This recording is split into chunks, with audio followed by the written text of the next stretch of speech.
우리가 지난 월 초에 그 안타까운 뉴스를 들었죠. 그것은 입양됐던 한 어린아이가 양 부모에 의해서 많은 학대를 받은 끝에 결국 죽었고, 그 죽은 어린아이를 정상적으로 장례도 치르지 않은 채로 자기들이 그냥 임의로 가서 시신을 불태우고 산에 묻어버렸다 하는 그런 뉴스를 들었습니다. 그 아이는 그 주소영이라고 하는 6살 난 여자아이인데 2014년도에 입양이 됐답니다. 그런데 이제 주위 이웃 주민에게 어느 얘기 끝에 우리 엄마가 친엄마가 아니다 이런 얘기를 했다는 얘기를 딴 사람한테 전해 듣고 그때부터 화가 나서 이 아이를 학대했다 이러고 이제 보도에는 나왔습니다. 어쨌든 그 아이는 밥도 제대로 먹지 못한 채로 매일같이 파리채 등등 여러 가지 도구로 맞고 테이프로 손 발을 묶어놓고 잠을 재우거나, 또 지난 추석 연휴에도 자기들이 고향에 가면서 이 아이는 그 아이 방 앞에 있는 베란다에 꽁꽁 묶어놔서 물도 음식도 먹을 수 없게 했었다는 이야기를 우리가 전해 들었습니다. 이 아이는 결국 쓰러지게 됐는데요. 의식을 잃고 쓰러졌을 때에도 병원 치료를 받으면 아동학대 혐의가 드러날 것이 두려워서 병원에 데려가지 않은 채 그대로 방치해 두고 그 아이가 죽을 때까지 기다렸다는 것이죠. 그래서 더욱 그런 소식들이 우리를 안타깝게 하고 또 화가 나게 했습니다. 인간이 존엄한 이유는 그 인간의 속에 하나님의 형상이 들어있기 때문이다. 그것을 오늘 말씀이 우리에게 가르쳐주고 있습니다. 동물이나 천사도 감히 어찌할 수 없는 인간만의 존엄함, 그것을 우리가 가지고 있는데, 그것은 하나님께서 우리 안에 하나님의 형상이라고 하는 이 가장 고귀한 모습을 넣어주신 것이기 때문이다. 그래서 장애인이든 어린아이든 혹은 뭔가 부족한 흠이 있는 사람이든 상관이 없고, 또 흑인이든 황인이든 백인이든 상관이 없고, 어떤 지역에 살든 그게 상관이 없어요. 어떤 사람이든 그 사람이 인간이라면 인간이 가지고 있는 고유의 존엄성, 그 고유의 독특함과 함부로 할 수 없는 그 고귀함을 가지고 있다는 것입니다. 성경에서 살인을 금지하고 자살을 해서는 안 된다고 가르치는 이유도 바로 여기 있습니다. 우리가 다른 사람을 해코지하거나 그 사람을 말로든 어떤 물리력으로든 해롭게 해서는 안 되는 이유가 바로 여기 있는 것입니다. 그 사람 안에 하나님의 형상이 있는 것이죠. 우리 자신은 더 말할 것도 없죠. 우리 모두가 다 하나님의 형상을 가지고 있기 때문에 우리는 스스로의 목숨도 해코지해서는 안 되는 것입니다. 요즘에는 자살에 관한 그런 입장이 많이 바뀌었습니다만, 그럼에도 불구하고 분명한 사실은 이건 변할 수 없는 거예요. 그것이 나든 남이든 간에 상관없이 우리는 모든 생명이 하나님 앞에서 고귀하며 그 존귀함을 가지고 있다는 사실을 잊어서는 안 되는 것입니다. 그래서 우리 조상들 같은 경우에는 심지어 머리카락조차도 함부로 자르지 않는다. 왜? 부모가 내게 준 것이기 때문에. 그런데 하나님이 주신 것이라면 더 말할 것도 없는 것이죠. 이 우리의 목숨과 우리의 삶이 하늘로부터 내려온 것이라면 더 언급할 필요조차 없는 것입니다. 그런 점에서 우리는 오늘 이 말씀을 통해서 하나님께서 우리에게 주시는 이 교훈을 잘 새겨서 우리의 삶 속에 이 말씀의 의미를 실천할 수 있게 되기를 바랍니다. 먼저 첫 번째로, 인간은 하나님의 형상으로 지음받은 피조물입니다. 26절 말씀 우리가 한번 보면, 하나님이 이르시되 우리의 형상을 따라 우리의 모양대로 우리가 사람을 만들고, 이렇게 되어 있죠.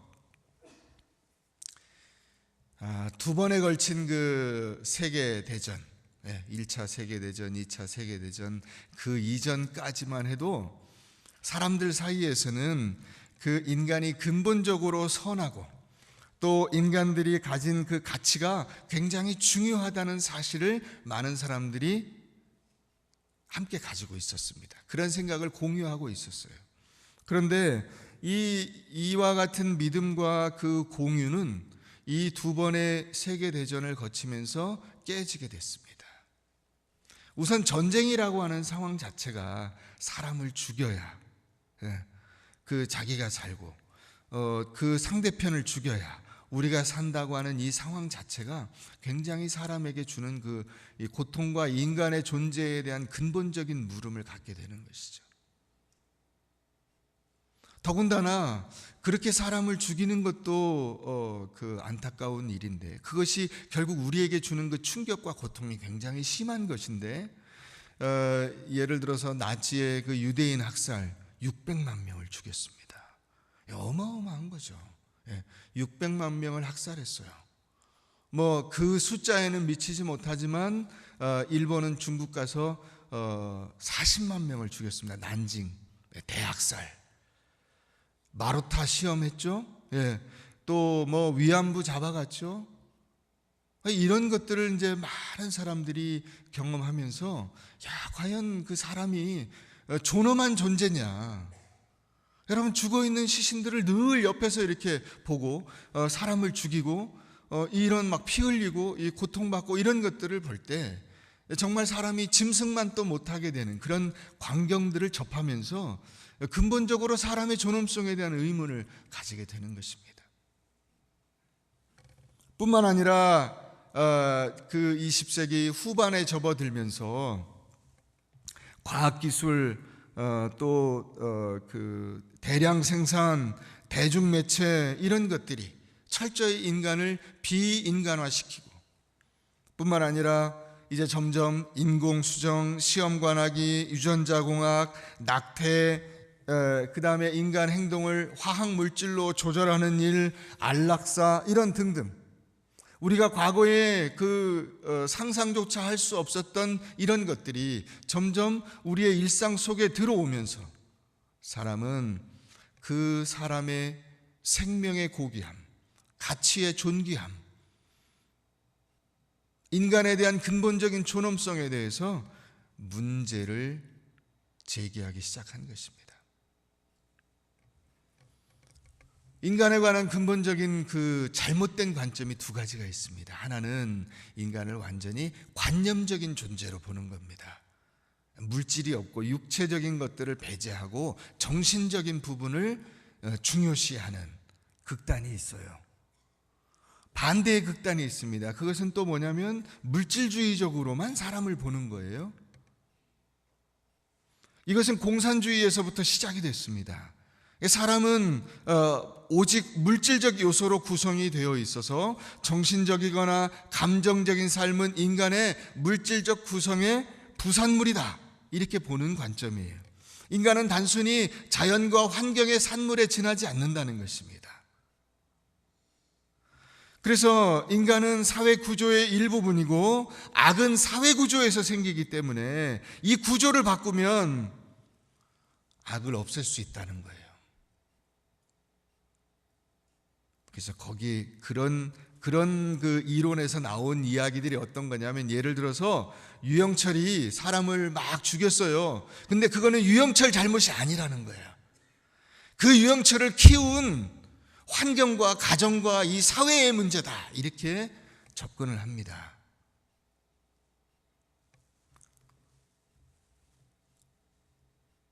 일리는 있을 수 있어요. 그러나 그렇게 접근을 하면 근본적으로 개인의 책임이 없어져 버려요. 유영철 잘못이 아니야.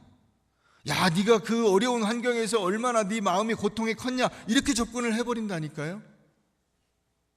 그럼 그 죽은 사람은 뭐예요? 또 그보다 더 어렵고 힘든 가운데서 지금 범죄를 저지르지 않고 이 양심에 따라서, 사회적인 법규에 따라서 성실하게 살고 있는 다른 사람들은 뭐예요?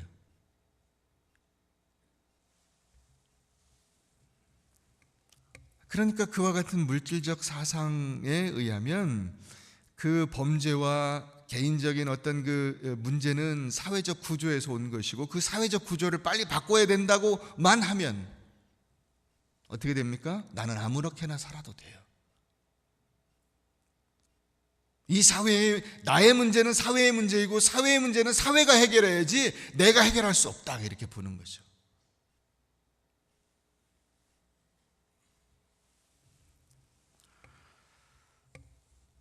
그래서 그 사람들은 미래 사회가 완벽하게 잘 이제 구축이 되면 가진 자와 가지지 않는 자의 계층 간의 갈등이 해소가 되고 인간의 모든 문제들이 해소될 것이다. 그럴까요? 과연 앞으로 여러분 복지가 잘 되고 사회 구조가 이게 평등하게 살면 모든 문제가 해결이 잘 될까요?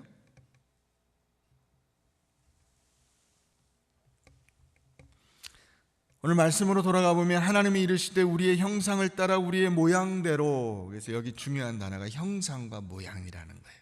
형상과 모양. 형상이라는 단어와 모양이라는 단어가 있어요. 형상이라는 것은 이 히브리어로 첼렘이라고 하는 단어인데, 첼렘은 어떤 뜻이냐면 우리가 조각 같은 것을 만들 때 깎고 자르고 하잖아요. 그 깎는다, 자른다 하는 그런 의미를 가지고 있어요. 그러니까 하나님의 모습대로 인간을 똑같이 깎고 자르고 다듬어서 하나님 모양같이 만들어 놓는 거예요. 자, 여기 모양이라는 것은 데모스라고 하는 단어인데, 이 데모스라고 하는 단어는 비슷하다라고 하는 뜻을 가지고 있어요.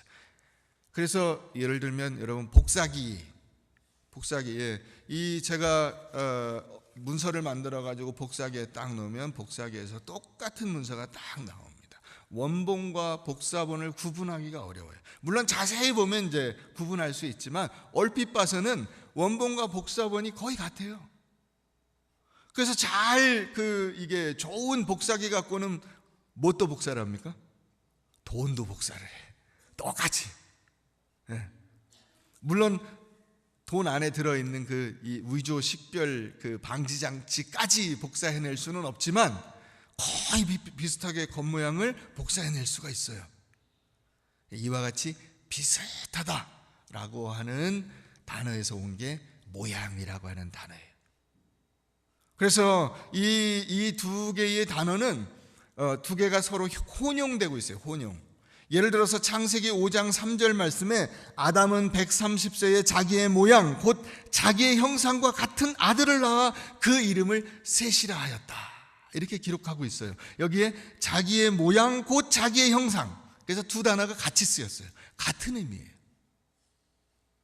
또 창세기 9장 6절 말씀에 보면은 다른 사람의 피를 흘리면 그 사람의 피도 흘릴 것이니 이는 하나님이 자기 형상대로 사람을 지으셨음이니라. 그래서 여기 이 자기 형상이라는 단어도 역시 같은 의미를 가지고 있어요. 모양이나 형상이나 이 두 단어는 결국 근본적인 의미가 같아요. 엎어치나 매치나예요. 자, 그러면 하나님의 형상, 하나님의 모양이라고 하는 것이 어떤 의미냐? 사람이 그러면 하나님의 형상대로 지음받았다는 것이 어떤 뜻이냐? 뭘 가지고 있다는 뜻이냐? 겉모양이냐? 아니에요. 하나님은 영이십니다. 기억하셔야 돼요. 하나님은 영이시고 회전하는 그림자도 없으시다 그랬어요. 그래서 하나님은 이 모습이 없으세요. 그러나 그 하나님의 속성, 그것을 우리가 받은 거예요. 그것을 오늘 말씀 가운데 있는 것만 우리가 정리를 해보자고요. 더 많은 것도 있지만 오늘 말씀 가운데 있는 것 세 가지가 있어요. 첫째는 26절 말씀에 보면 하나님이 이르시되 우리의 형상을 따라 우리의 모양대로 우리가 사람을 만들고 그들로 바다의 물고기와 하늘의 새와 가축과 온 땅과 땅에 기는 모든 것을 어떻게 하자? 다스리게 하자. 다스리게 하자. 하나님께서 가지시고 있는 이 속성을 우리 인간도 받았어요. 그 속성이 뭐냐? 다스림이에요. 하나님이 온 우주를 다스리시고 전 우주계와 이 전체 모든 물질, 존재하는 모든 것을 다스리시는데, 그 가운데 하나님이 지으신 이 지구, 이 땅, 우리의 주변, 이것을 다스리게 하신 거예요.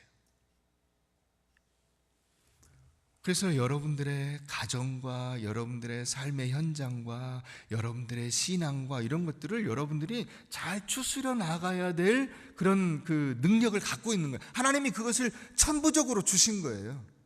다스리는 능력. 하나님의 이 통치권, 하나님은 다스리시는 분이잖아요. 우주의 왕이시잖아요. 그 우주의 왕이신 하나님께서 이 세상을 다스리는 통치권을 우리에게 위임해 주신 거예요. 자, 두 번째 속성이 뭐냐? 27절 가봅니다. 27절, 하나님이 자기 형상 곧 하나님의 형상대로 사람을 창조하시되, 뭘로 창조하셨어요? 남자와 여자로 창조하셨어요. 남자와 여자. 남자를 먼저 만드시고 여자를 나중에 만드셔서 남자에게 우선권이 있고 여자는 뒤따라야 되고, 여자는 남자를 보좌하고 남자의 저 발밑에서 기어야 된다. 그게 성경적 개념이 아니에요. 자, 이 창세기 1장은 성경 전체의 총론과 같아요. 총론. 그래서 하나님이 세상을 창조하신 창조주시고 세상을 움직여 가시는 분이요 다스려 가시는 분이다 하는 것을 여기 말씀하고 있는데, 여기에 뭐라고 하고 있냐면 인간 창조에 관해서 남자와 여자를 동시에 만드신 것으로 말씀하고 계세요. 하나님은 성부, 성자, 성령, 이걸 뭐라 그러죠? 삼위일체 하나님이시잖아요. 하나님 한 분이시지만 세 위격으로 존재하세요. 이 세 위격에 아무런 그 능력과 존재 양식의 차이가 없으세요. 그런데 이 하나님께서 존재하시는 이 공존, 삼위일체로 세 분이 같이 세 위격으로 존재하시는 이 공존을 인간에게도 경험하게 하신 거예요. 그게 바로 남자와 여자로 만들어주시고 남자와 여자가 서로 의논해서 움직여 이 다스리는 능력도 같이 움직여 가는 거예요. 그러니까 여러분, 가정에서도 남편 맘대로만 하는 것, 아내 맘대로만 하는 것은 이건 성경적이지 않은 거예요. 함께 의논하는 거예요. 질서는 있지만 그 질서는 이게 차이가 아니에요. 차이가 나는 위고 너는 밑이다 이게 아니고, 질서가 있는 것은 공존의 질서이지 한 사람을 밟고 일어서는 게 아닙니다. 과거에는 이 창조 질서를 제대로 이해하지 못했기 때문에 남존여비, 그죠? 남자는 존귀하고 여자는 비천하고 이와 같은 관점에서 접근을 했어요. 그러나 성경은 그렇지 않아요. 성경은 최초의 인간이 존재할 때부터 남자와 여자로 창조하시고 남자와 여자가 같이 공존하도록 만들어 놓으신 거예요. 그래서 남자와 여자는 동반자적 관계이고 인간은 사회적 존재이며 남자는 여자를, 여자는 남자를 보완하고, 그럼으로써 서로가 가치 있는 존재로서 공존하는 거예요. 상대방을 위해서 내가 그 밑에 들어가서 바닥을 기면서 공존하는 게 아니고, 가치 있는 존재로서 너는 나에게 의미가 있고 나는 너에게 의미가 있는 이와 같은 존재로 공존하는 거예요. 이게 창조의 질서예요. 그게 하나님이 우리에게 주신 하나님의 형상의 의미예요. 세 번째는 28절 가봅니다. 하나님이 그들에게 복을 주시며 하나님이 그들에게 이르시되, 같이 읽겠습니다. 생육하고 번성하여 땅에 충만하라. 땅을 정복하라. 바다의 고기와 하늘의 새와 땅에 움직이는 모든 생물을 다스리라 하시니라. 명령을 주시죠. 네, 명령. 너 이러이러한 것을 해라. 아까 말씀하신 그 다스리는 권한을 위임해 주시면서 책임을 지워 주신 거예요. 책임. 인간에게 책임이 주어졌어요. 그건 뭐냐면 생육하고 번성하고 땅에 충만하고 땅을 정복하고 세상을 다스리는 책임을 주신 거예요. 이 책임에 대해서 인간이 반응해서 하나님이 너 이거 해라 그러면 예 알겠습니다 그리고 반응이 있어야죠. 이 반응하면서 거기에 대해서 책임을 감당해가는 존재로 인간을 만들어 주신 거예요. 하나님께서 인간의 삶 속에 줄로 재어준 구역, 그죠? 줄로 재어. 하나님께서 우리의 영역을 주어 주셨단 말이야. 자, 너는 가게를 해라. 너는 직장을 다녀라. 너는 공무원을 해라. 너는 사업을 해라. 줄로 재어진 구역이 있어요. 그거를 내가 힘있게 감당하는 거예요. 거기에 반응해서. 그래서 책임 있는 존재로서, 책임적 존재로서 살아가는 것이, 이것이 하나님의 형상의 모습이에요. 자, 그러니까 정리해보면 하나님의 형상으로서의 모습은 첫 번째 뭐였어요? 다스리는 존재. 두 번째는 공존하는 존재. 세 번째는 책임적 존재. 자, 이것이 하나님께로부터 하나님의 형상으로 지음받은 인간의 모습이에요. 두 번째, 그래서 인간은 피조물이면서 인격체예요. 한번 따라해 보겠습니다. 피조물이면서 동시에 인격체다. 이게 뭔 말이냐? 여러분, 피조물과 인격체는 양립하기가 어려워요. 개념이 상반돼요. 무슨 말이냐? 여러분, 이를테면 이런 거예요. 고용인이면서 동시에 주인인 거야. 나는 내가 직원이면서 동시에 사장인 거예요. 이게 인간의 존재의 독특성이에요. 피조물인데, 피조물이기 때문에 하나님을 떠나서는 존재할 수 없고 하나님이 만들어주신 존재니까 늘 하나님이 주시는 은혜, 하나님이 주시는 힘으로 살아가는 존재가 바로 우리 인간들이에요. 그렇죠? 믿습니까? 네.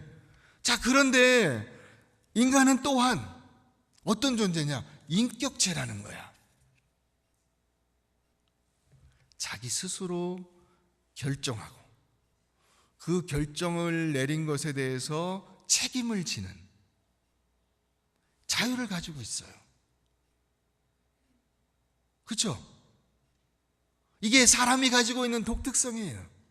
그러니까 우리가 사람에게 무언가를 제시하고 때로는 지시하고 명령을 할 수 있지만, 예를 들어서 아까 이 어린 아이와 같이 그 아이를 줄로 묶어서 거기에 매놓고 너는 여기서 움직이면 안 돼, 움직일 수 없게끔 손발을 묶어놓고, 이것은 말도 안 되는 거예요. 왜? 인격체니까. 사람이라는 존재 자체가 인격체예요. 우리가 왜 서양 속담에도 말을 물가에까지 끌고 갈 수는 있지만 물을 먹는 거는 누가 해야 돼? 말이 하는 거예요. 내가 그 물을 먹게 할 수는 없는 거예요. 평양감사도 저 싫으면 할 수 없는 거야. 왜? 그 인격체니까. 사람은 피조물일 뿐 아니라 동시에 인격체인 것입니다. 인격체라는 것은 독립성을 가지고 있으며 결단력을 가지고 있으며 자신의 선택에 대한 자유를 가지고 있는 존재라는 것이죠. 근데 하나님이 이 두 가지를 다 주신 거예요. 한편으로는 인간을 만드셔서 사람을 피조물로서 너는 내가 주는 힘과 능력과 은혜를 받아서 살아야 된다, 이렇게 말씀해 주셔서 예 알겠습니다 했는데, 또 동시에 자 이런 것들이 있으니까 네가 이렇게 하면 어떻겠냐,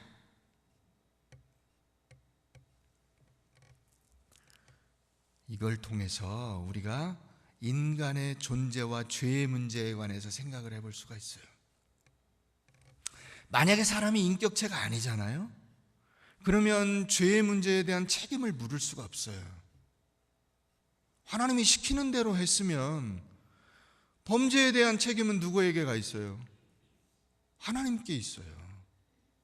인간이 사회 구조 안에서 그 사회 구조에 좌우돼 가지고 움직일 수밖에 없다 그러니까 사회 구조의 책임을 물어야 된다고 하는 거예요. 그러나 인간은 인격적 존재예요. 자기 스스로 결단하고 선택하고 그것을 자기가 실행할 수 있는 자유를 가지고 있는 존재예요.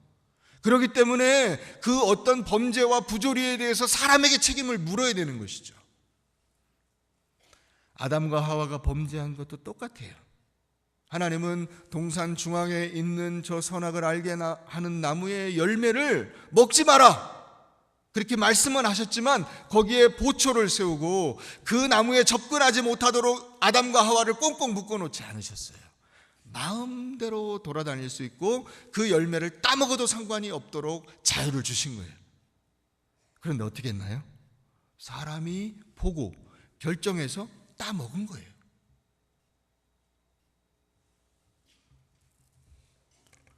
사람이 죄를 지은 것은 그가 선택권을 가진 인격체이기 때문입니다. 죄 가운데 있음에도 불구하고 인간은 하나님께 의존해야 되는 피조물인데, 피조물인 사람이 하나님이 주신 힘으로 사탄의 명령에 굴복해서 움직여간 것은 더욱더 죄의 심각성이 크다고 말할 수 있습니다. 사람은 피조물이기 때문에 전적으로 하나님의 긍휼과 은혜를 의지해야만 되는 존재인 것입니다. 그런 점에서 하나님께서 우리에게 베푸시는 구원은 전적으로 하나님의 선물인 거예요. 동시에 성경은 단순히 선물로만 이 구원을 설명하지 않아요. 구원을 내가 수용하고 받아들이고 예수 그리스도의 복음을 영접해야 될 책임과 자유가 내게 있는 것이죠. 아무리 하나님이 구원하시려고 해도 그가 마음문을 열고 복음을 받아들이고 예수 그리스도를 자신의 구주로 영접하지 않으면 소용이 없는 거예요. 구원을 줄 수가 없어요.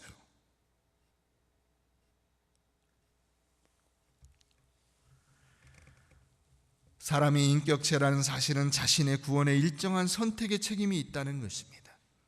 죄악을 선택했듯이 그가 이제 복음을 선택하고 예수를 선택하고 구원을 받기 위해서 자발적으로 자기의 죄를 회개하며 예수 그리스도를 믿음으로 받아들이는 것을 선택해야 하는 것입니다.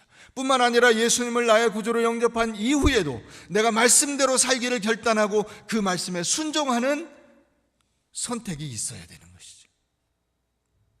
그런 점에서 사람은 피조물이면서 동시에 인격체예요. 그러니까 예수님이 니고데모를 만나서 니고데모에게 뭐라고 하시냐면, 야, 네가 하늘나라에 들어가려면, 하나님을 보려면, 하나님의 나라를 보려면 거듭나야 된다라고 하는 그 강제조항을 말씀하세요. 그러나 동시에 그 뒷부분에서 뭐라고 하십니까? 하나님이 세상을 이처럼 사랑하사 독생자를 주셨으니 누구든지 저를 믿으면 너 반드시 믿어야 돼. 그래서 끌고 와가지고 막 입에다가 복음을 집어넣는 게 아니에요. 믿으면, 제안을 하는 거예요. 정중한 제안과 초청을 하고 있어요. 누구든지 저를 믿으면 멸망하지 않고 영생을 얻게 될 것이다 라고 하는 말씀을 하시는 거예요. 그러니까 성경에 보면 하나님은 한편으로 토기장이이시고 우리는 그 토기장이의 손에 의해서 지음받은 그릇으로 설명이 되어 있지만, 동시에 다른 한편에서는 인간이 하나님을 선택하고 말씀대로 순종해야 될 것을 우리에게 말씀해 주고 계시잖아요.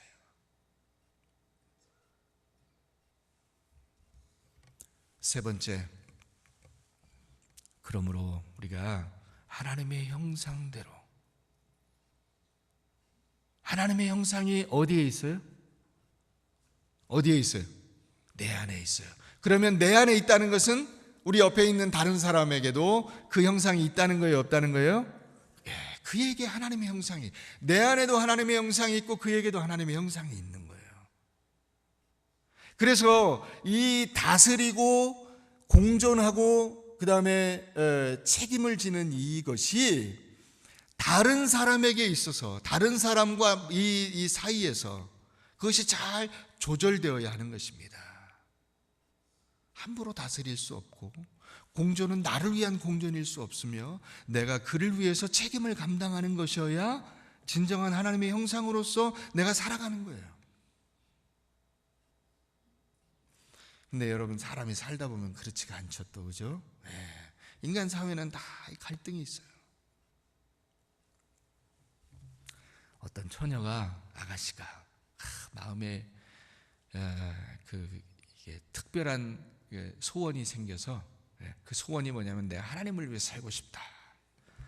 그래서 수도원에 들어가게 됐대요. 수녀가 되기 위해서.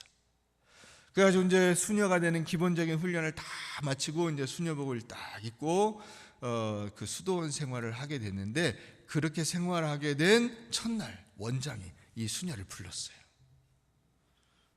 권총을 하나 주면서, 네가 앞으로 정말 힘들고 어려울 때는 허공에다 이 권총을 쏘면서 네 스트레스를 풀어라, 그러더래요.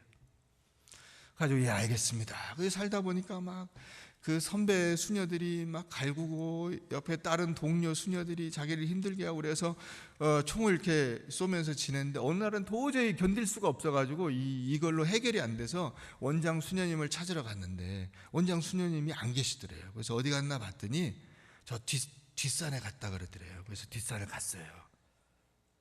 갔더니 원장 수녀가 그 뒷산 너머에서 따발총을 쏘고 있더래요.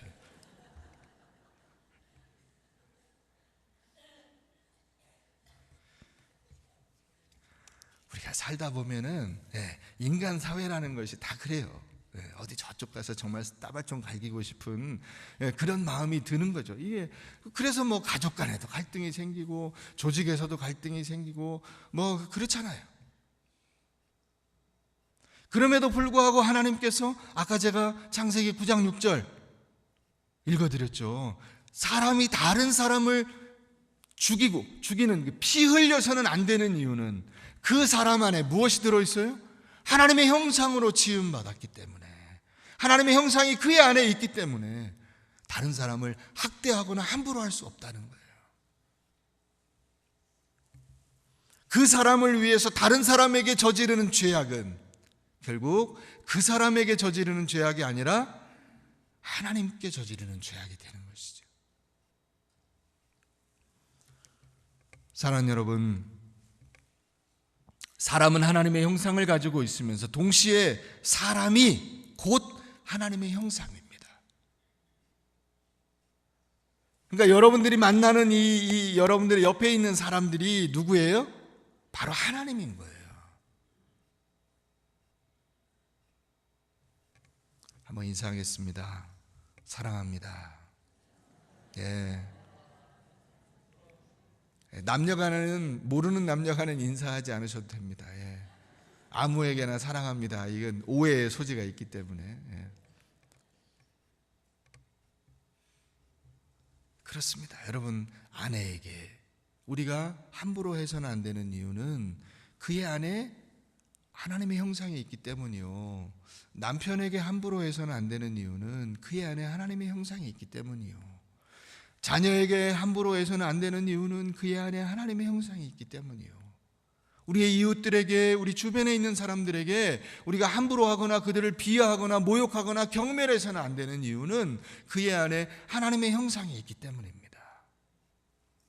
자, 그런데 우리가 그 성경을 보면서 깨닫게 되는 것은 뭐냐면, 바로 예수님께서 이 땅에 오셔서 우리를 위해서 십자가에 달려 죽으시고 자신의 모든 것을 내어주셨는데, 예수님이 이 땅에 오신 그 모습 자체가 무엇이냐? 그게 바로 하나님의 형상이라는 거예요. 예수님은 마치 하나님께서 이 땅에 내려오신 것과 똑같은 복사본으로, 아니, 그분 자신이 이 땅에 내려오셔서 사역하시는 그 당신 자체가 바로 하나님 당신으로 이 땅에 오신 거예요. 그래서 하나님 아버지의 모든 흔적과 성격과 특성과 그분의 사역과 그 심성이 그 예수 그리스도 안에서 그대로 나타나게 된 것이요, 우리가 그분을 만남으로써 우리는 하나님을 보고 하나님을 경험하게 되는 것입니다. 우리는 모두 하나님의 형상으로 지음받은 사람들이요, 우리는 하나님의 형상 그 자체입니다. 고린도후서 5장 17절 말씀에 보면 그런즉 누구든지 그리스도 안에 있으면 새로운 피조물이라 이전 것은 지나갔으니 보라 새 것이 되었도다. 누구 안에서? 그리스도 안에 있으면. 그리스도 안에 있으면. 여러분들은 다 그리스도 안에 계신 분들이신 줄로 믿습니다. 그러니까 여러분들이 나아가면 사람들이 여러분들을 만나면서 하나님을 만나게 되고, 사람들이 여러분들과 대화를 나누면서 하나님과 대화를 나누는 것이 되고, 사람들이 여러분들을 만나면서 하나님의 사랑을 경험하는 것이 되는 거예요.